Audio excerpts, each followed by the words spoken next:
नमस्कार, आप देख रहे हैं राइट इंडिया प्लस। तेलंगाना में चुनाव प्रचार के लिए इंडिया प्रजा बंधु पार्टी के लिए जो है डॉक्टर आदित्य कुमार नवीन जी, जो कि दक्षिणी दिल्ली से पूर्व लोकसभा प्रत्याशी रहे हैं, साथ ही आगामी लोकसभा चुनाव में दक्षिणी दिल्ली से संभावित जो है इंडिया प्रजा बंधु पार्टी के संभावित उम्मीदवार आदित्य कुमार नवीन जी हमारे साथ मौजूद हैं, जो कि तेलंगाना में चुनाव प्रचार के लिए गए हुए थे। तो कैसा रहा इनका सफ़र और पार्टी का जो चुनाव प्रचार था किस तरह से उन्होंने किया और क्या कुछ कहना चाहते हैं पार्टी को लेके, आज हम उनसे बातचीत करेंगे। सबसे पहले स्वागत आपका। नमस्कार सर, तेलंगाना में इंडिया प्रजा बंधु चुनावी मैदान में अपने प्रत्याशियों को उतार रही है, तो कैसा रहा आपका तेलंगाना दौरा? चुनाव प्रचार में आप लोग गए थे, आपकी पूरी टीम गई थी, तो क्या कुछ रहा, ज़रा उसके बारे में बताइए। ये हमारे लिए एक अच्छा अनुभव रहा वहाँ पे, क्योंकि दिल्ली की जो समस्या है हम तो उससे जूझ ही रहे हैं। एक दूसरा स्टेट में भी जाने का मौका मिला और वहाँ पे भी हमने तेलंगाना में देखा कि वहाँ भी बहुत सारे समस्या है, बहुत सारे करप्शन है।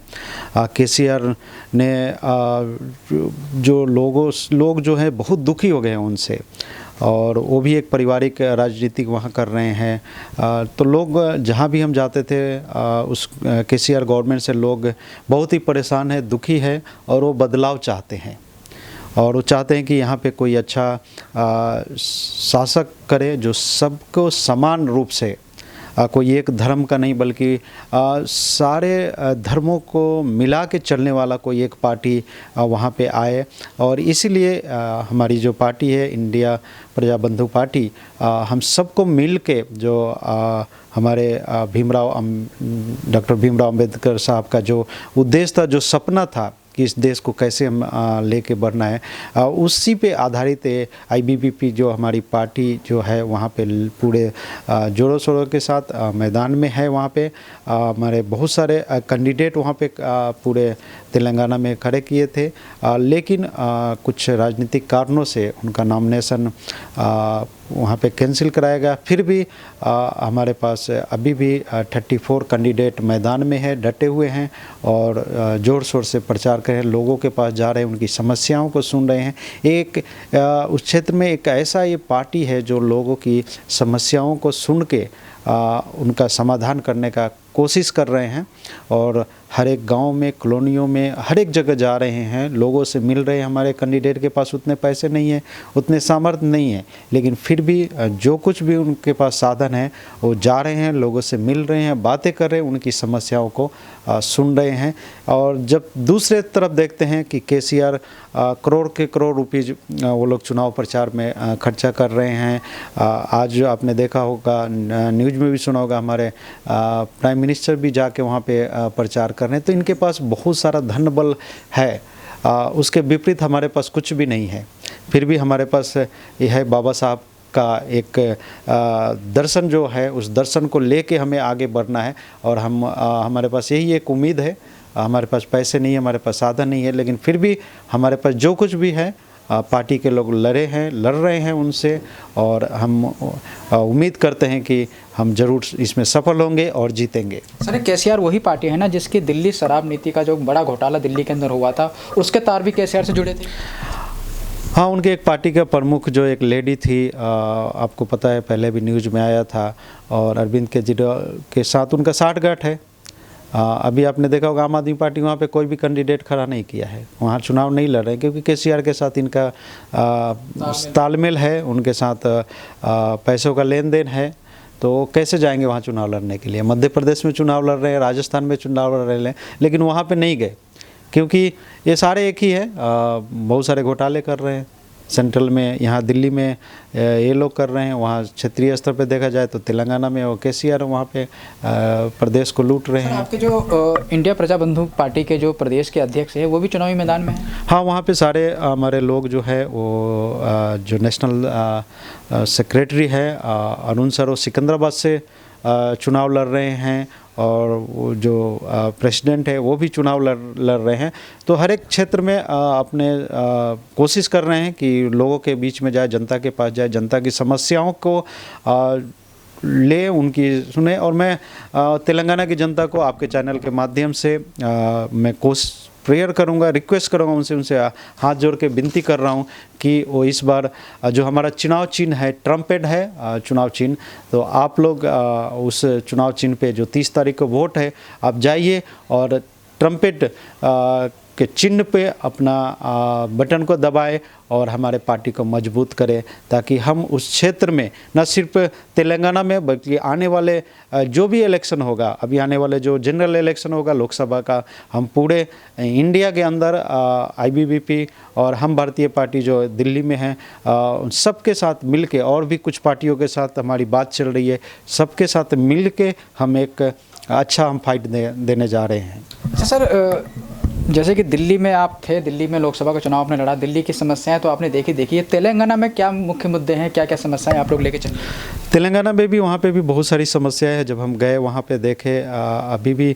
जैसे हम दिल्ली में देखते हैं वहाँ भी वैसे ही समस्या है, वहाँ भी झुग्गी झोपड़ी है, वहाँ भी गरीबी है, वहाँ भी बेरोजगारी है, वहाँ भी भूखमरी है, और कुछ जगह तो चमक दमक है, लेकिन जब अंदर हम जाते हैं तो दिल्ली से भी हालात वहाँ पे क्या है, बुरा है।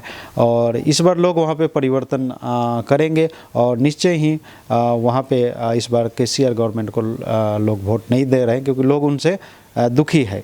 सर, अन्य पार्टी फ्री का प्रलोचन जो है लोगों को दे रही हैं, तो आपके तरफ से क्या वादे वहाँ पे लोगों के लिए किए गए हैं आपकी पार्टी की तरफ से? हमारी पार्टी की तरफ से जो हमारे प्रेसिडेंट है और जो संस्थापक है रंजीत अन्ना जी का मैं बहुत धन्यवाद करता हूँ, रंजीत ओफर सर का, क्योंकि वो किसी चीज़ का प्रलोभन नहीं दे रहे हैं। वो करप्शन फ्री राज्य बनाने के में कोशिश कर रहे हैं, और लोगों को यही बता रहे हैं कि जो आपका हक है हम वो हक को आपको दिलाएंगे, और हम किसी को लालच नहीं दे रहे हैं। दूसरी पार्टियां दे रही कि उनके पास क्योंकि वो पैसा किसका है, उन्हीं से लूटा हुआ पैसा है, हमारा लूटा हुआ पैसा हमें दे रहे हैं और हम बड़े खुश हो जाते हैं कि चलो हमें कुछ दे रहे हैं। लेकिन हमें समझना चाहिए कि वो पैसा वो किसी और का नहीं है, हमारा ही है, हमसे ही लूट ले रहे हैं और हमें ही वापस कर रहे हैं। तो अब जनता समझ चुकी है, उनको समझ में आ रहा है कि लूटा हुआ पैसा ही हमें दे रहे हैं, तो अब वो प्रलोभन ज़्यादा दिन काम नहीं आएगा।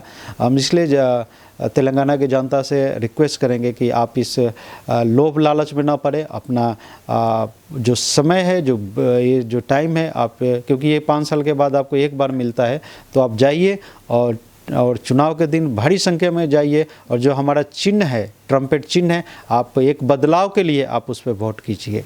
सर, प्रदेश अध्यक्ष के अलावा और बहुत सारे जो हैं बड़े चेहरे आप लोगों के चुनावी मैदान में हैं, तो उनके बारे में ज़रा बताइए। हाँ, हमारे वहाँ पे 34 कैंडिडेट वहाँ पे लड़ रहे हैं। जो जनरल सेक्रेटरी है सिकंदराबाद से हैं, हमारे अल्बर्ट अरुण सर हैं वहाँ पे, जो सिकंदराबाद से चुनाव लड़ रहे हैं। मुर्शिदाबाद से जो हमारे वहाँ के प्रेसिडेंट हैं, तेलंगाना के प्रेसिडेंट हैं पी मधु जी वहाँ पे हैं, मुर्शिदाबाद से चुनाव लड़ रहे हैं। जो युवा बंधु का जो प्रेसिडेंट है वहाँ पे वो 2 सीटों पे चुनाव लड़ रहे हैं। उनका मलकागिरी एक जगह है और उपल 2 विधानसभा से हमारे जॉन अब्राहम साहब हैं, जो युवा बंधु के जो प्रेसिडेंट है। और भी बहुत सारे जो हमारे पार्टी के जो कार्यकर्ता है वो भिन्न भिन्न क्षेत्रों पे लड़ रहे हैं। टोटल 34 क्षेत्र पे मैं आपको ये लिस्ट दे दूंगा। निजामाबाद अर्बन से राजकुमार जी लड़ रहे हैं। वैसे ही टोटल 34 सीटों पे हमारे कैंडिडेट है, जिसका लिस्ट मैं आपको दूंगा। और मैं आपके चैनल के माध्यम से तमाम तेलंगाना वासियों से विनती करेंगे कि आप जाके इनका चुनाव चिन्ह जो है, एक ही हमारा पार्टी का चुनाव चिन्ह है, वो है ट्रम्पेट। आप जाके उनको वोट कीजिए और इन सभी कैंडिडेट को आप भारी संख्या में, भारी मतों से उनको विजय बनाएं। सर, हैदराबाद में आप चुनाव प्रचार के लिए गए थे, और हैदराबाद में सुना है ओवैसी साहब का भी काफ़ी दबदबा है, उसको लेकर क्या कुछ नज़र आया आपको? बीच में आपने सुना होगा टीवी के माध्यम से न्यूज़ किया कि उनका भाई जब एक पुलिस अधिकारी को बोल रहे कि अभी चले जाओ नहीं तो दोहराएंगे, तो दबदबा है उनका अपने एरिया में कर रहे हैं। और वहीं दूसरे तरफ देखेंगे तो वहाँ पे एक राजा सिंह करके बीजेपी का भी है। तो ये आपस में ये धर्म को लेके आगे बढ़ते हैं और एक दूसरे से लड़ाते हैं। इनका यही काम है दोनों पार्टियों का। तो वो एक वहाँ पे ये चाह रहे हैं कि अशांति हो, पोलराइजेशन हो वहाँ पे, ताकि एक दूसरे के साथ मनमुटाव रहे और उस राज्य में अशांति हो। तो इनका यही काम है, एक दूसरे से लड़ाते हैं और वो वोट लेते हैं। और ओवैसी साहब का तो पॉलिटिक्स आपको पता ही है, जहाँ जहाँ उनके लोग होते हैं उनको उकसाते हैं और इसलिए ताकि लोग उनके चंगुल में, उनके बातों में आ जाए और फिर वो वोट उनको करे।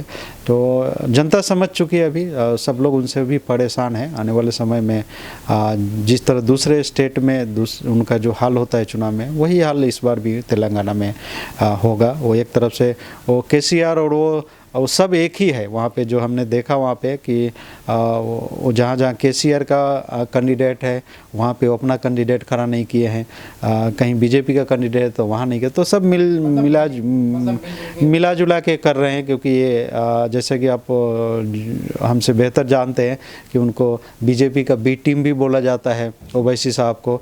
तो कहीं ना कहीं अपना रोल वो बखूबी निभा रहे हैं और उनका यही काम है पॉलिटिक्स, एक दूसरे को लड़ाना और एक दूसरे इन सब बातों में वो चाहते हैं कि उनको फ़ायदा हो। तो ये थे डॉक्टर आदित्य कुमार नवीन जी, जो कि दक्षिणी दिल्ली से इंडिया प्रजा बंधु के संभावित आगामी लोकसभा चुनाव में उम्मीदवार हैं। तो तेलंगाना के अंदर इंडिया प्रजा बंधु पार्टी ने अपने कई सारे उम्मीदवार उतारे थे, बहुत सारे के जो है नामांकन रद्द कर दिए गए। आखिरकार 34 उम्मीदवार चुनावी मैदान में जो है टक्कर देने में लगे हुए हैं। और आने वाले समय में अब इंडिया प्रजा बंधु कितना की जो मेहनत है कितनी सफल होती है वो देखना बहुत अहम होगा। तब तक आप बने रहिए, जुड़े रहिए हमारे साथ। नमस्कार।